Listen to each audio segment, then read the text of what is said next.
Paralelamente, las redes sociales fueron el primer vínculo con una audiencia a la que le hablé de música. Era pequeña, reducida, ínfima, netamente familiar y de amistades, pero con la distancia de los años observo y valoro a esos primeros lectores, que dejaban entusiastas comentarios tras leer mis publicaciones. Muchas veces me incitaban a dedicarme a escribir porque, según decían, era lo mío. Escribir sobre los conciertos y shows a los que iba, detallar las aventuras y desventuras relacionadas a esas experiencias con bandas, discos, músicos y canciones, fueron el comienzo espontáneo de mi especialización. Estaba forjando la ruta para todo lo que vendría después, escribir sobre mi conexión personal con la música y cómo ésta aparecía como telón de fondo de mis narraciones. Eso es parte de la introducción que Johanna Watson comparte con nosotros de su libro Lado B, crónicas, entrevistas y reportajes musicales. Y tenemos a Johanna al otro lado de nuestro teléfono. Johanna, muy buenos días, ¿cómo estás? Muy bien, muchas gracias. ¿Y tú? Yo estoy muy bien, muy contenta de hablar contigo de algo que nos entusiasma a las dos y que son las entrevistas y el periodismo cultural. Y quise partir por ese párrafo de la introducción porque me parece que inmediatamente instala algo que va a estar muy en el centro de tu trabajo, en estas crónicas, en estas entrevistas y en estos reportajes, que tiene que ver con la emoción de la Sí. melómana, ¿no? La emoción de quien se entusiasma. Ahora, tú estudiaste publicidad, no estudiaste periodismo, a nosotros los periodistas se nos dicen que es muy importante la objetividad y con el tiempo nos vamos Sí. dando cuenta que más importante es la honestidad, el espacio Mm, de donde nos situamos, ¿no? Y hablemos entonces de ese ejercicio de la emoción que para ti es tan central para tu trabajo. sí. Bueno, yo creo que ese es el gran motor. Es lo que me hace de repente hacer grandes sacrificios también. Pero que finalmente yo creo que con el resultado, con lo que ha pasado con este libro, ha tenido como su recompensa. No me gusta decir la frase así como valga la pena, pero me gusta como eso de sentir como una compensación. eh, y la verdad es que sí, pues como de repente es como bien intuitivo, es bien orgánico lo que me pasa y desde ahí voy fluyendo. Creo que me acompaña bien esa cosa de ser como bastante emotiva, de piel, y creo que eso mismo me hace conectar muy bien con mis entrevistados, que por lo general son artistas, en Mm. general. En el público, o sea, en el libro hay mayoritariamente músicos, hay algunas excepciones, pero yo creo que eso también es lo que me permite dialogar como en una frecuencia como de entre pares, entre comillas, porque también me asumo como una persona creativa, ¿cachai? Ujú. Entonces yo creo que por ahí va como parte como de mi sello, Ujú. creo que por ahí va. Sí, probablemente también ese acercamiento, ¿no?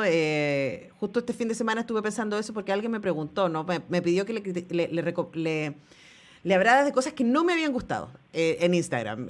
Así como, ¿qué cosas no le recomendarían a tu peor enemigo? Y yo dije, ¿para qué nombrar eso, no? Ahí obviamente uno escucha cosas que no les gustan, lee libros que no les gustan, ve películas o teatro que no le gusta. Pero en general, yo como tengo bastante libertad acá, escojo no hablar de las cosas que no me gustan, sino más bien Claro, desde el entusiasmo, porque hay algo muy sí, seductor en el entusiasmo, ¿no? sí, totalmente me pasa lo mismo que a ti. Hay cosas que, aparte que yo como que ya pasé en algún momento, la otra vez me preguntaban si yo, por ejemplo, había escrito alguna vez de alguna banda que no me gustara, ¿cachai? Entonces, pucha, lamentablemente sí, lo he tenido que hacer y he tenido que relevar aquellas cosas que me parecen destacables dentro de algo que no me gusta mucho. En todo lo malo hay algo bueno y en todo lo bueno hay algo malo. Entonces, eh, sí, me pasa lo mismo. Creo que, bueno, yo también tengo libertad.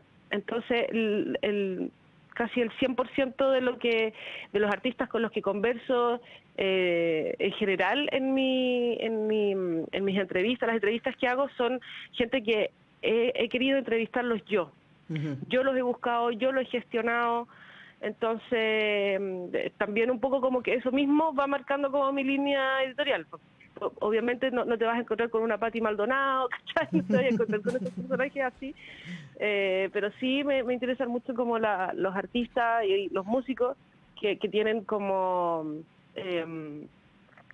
una sensibilidad social y un compromiso con los temas como más humanos, y que se ven además en sus artes, en sus canciones o en las obras en las que actúan, etcétera. Ujú. Claro, y además ahí es donde aparece la conexión, ¿no? Porque el libro está armado en tres partes, una parte que tiene que ver con música anglo, sobre todo rock, y ahí tiene tremenda relevancia, especialmente Faith No More, no es de lo único que hablas, pero hablas Sí, mucho de Faith No More y de los sí, derivados de Faith No More, bandas paralelas de su guitarrista y también, por supuesto, de Mike Patton. Hay una parte que es como latinoamericana y otra parte que es chilena, en donde, por ejemplo, los prisioneros y la figura de Jorge González aparece sí. de manera significativa. Mm. Esas figuras, ¿no? También tienen que ver con tus particulares entusiasmos. Me imagino que ahí también se encuentra con los entusiasmos ajenos de tus lectoras y lectores. Totalmente.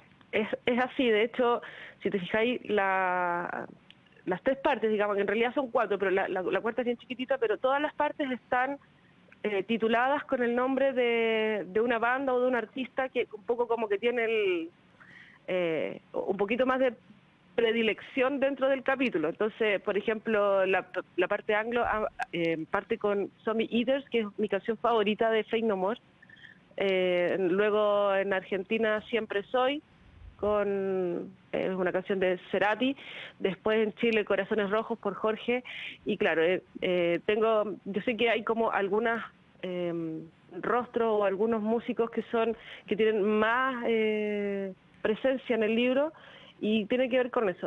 Para mí Mike Patton es una persona demasiado genial, lo he seguido muchísimo durante su carrera, lo he investigado mucho además, me gusta también toda la relación que tiene con Chile, y como que toda su órbita, todos los músicos que además trabajan con él, también están como súper conectados con Chile, y no solamente eso, o sea, es recíproco. Ujú. En Chile también existe un gran amor y una gran admiración y respeto por la figura de Mike Patton y sus proyectos.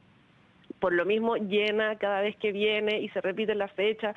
Todos los proyectos de Patton se venden acá. Entonces siento que también todo eso hace que el libro sea especialmente atractivo para todos los patoneros que hay en Chile, que sé que son Que muchos, no son pocos, porque, claro. claro, y me asumo una más también. Hay gente que todavía está grande y todavía está ahí esperándolo en el aeropuerto, ¿cachai? Tiene ese tipo de fanática que se pone afuera de los hoteles. Entonces es muy bonito lo que genera él. Entonces me pareció interesante como meter como toda esa temática dentro del libro, que es algo que yo también he investigado espontáneamente. Entonces, claro, está como, no sé, pues hay un reportaje, por ejemplo, donde yo cuento cómo fue que Faith No More llegó a actuar en el Festival de Viña, Ujú. que era una banda totalmente despistada, no tenía nada que ver.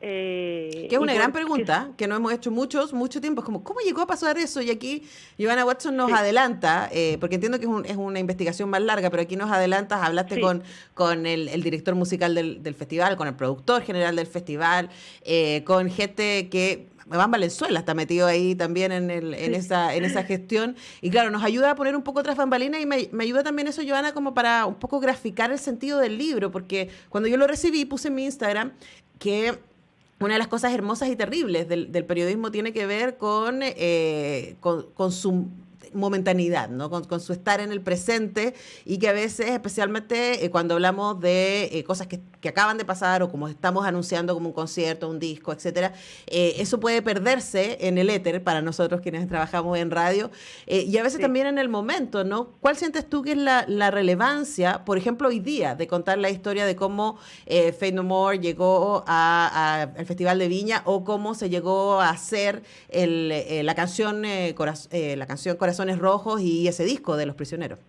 Sí, bueno, porque justamente son bandas que han alcanzado un nivel de popularidad muy importante en Chile. Entonces, a veces, claro, vemos como el resultado, lo que está pasando ahora, recordamos los conciertos, incluso, por ejemplo, el mismo concierto de Faith No More en el Festival de Viña, hay momentos que tienen miles y millones de visitas, porque quedaron como para la historia, quedaron para la posteridad. Me refiero, por ejemplo, a que Mike Patton le da un beso a Bogdanovich, le agarra el culo. Ese video está en YouTube y tiene muchas visitas, pero como que ¿cómo fue que eso ocurrió? Entonces, claro que es importante porque finalmente muestra cómo se originó. cómo el destino de alguna manera los trajo para acá y qué genial fue, porque hicimos match, como si fuera Tinder. Esto sería un total match entre la juventud de esa época y nosotros. O sea, y ellos, digamos, ¿no? Que estaban como recién sacando a flote un nuevo intento, porque Faith No More, recordemos que tenía como 10, 15 años de trayectoria para atrás. Sí, no, y además que cuando llegaron a Chile igual habíamos quienes los conocíamos y decíamos que esto es muy raro, esto es muy... Faith No More en Viña no tiene ni un sentido, pero bueno, ahí está. Conversamos con Joanna Watson, periodista, gestora cultural y autora de este libro, Lado B, crónicas, entrevistas y reportajes musicales. Y claro, Faith No More es una de las grandes figuras que aparece repetidamente en el libro, pero hay otras también. Escuchábamos hace un ratito a Cecilia, ¿no? Y la entrevista que tú le hiciste también es parte central de ese libro, y conversaciones que tuviste con otra gente muy significativa para la historia de la música chilena. Y me imagino, Joanna, que preparando el libro también fue una revisión de esos trabajos y esos momentos, ¿no? ¿Qué te pasó en ese ejercicio de edición? Bueno, sufrí.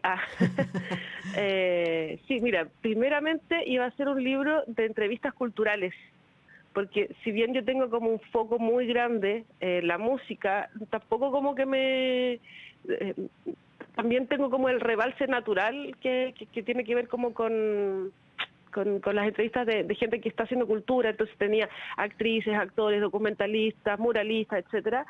Entonces esa fue como la primera decisión fuerte y grande que tuve que tomar. O sea, sacar en el fondo todo lo que no tuviera que ver con música, salvo unas excepciones muy precisas que fueron dejar una crónica sobre el día que conocí a Nicanor Parra y una entrevista a Sergio Marchi.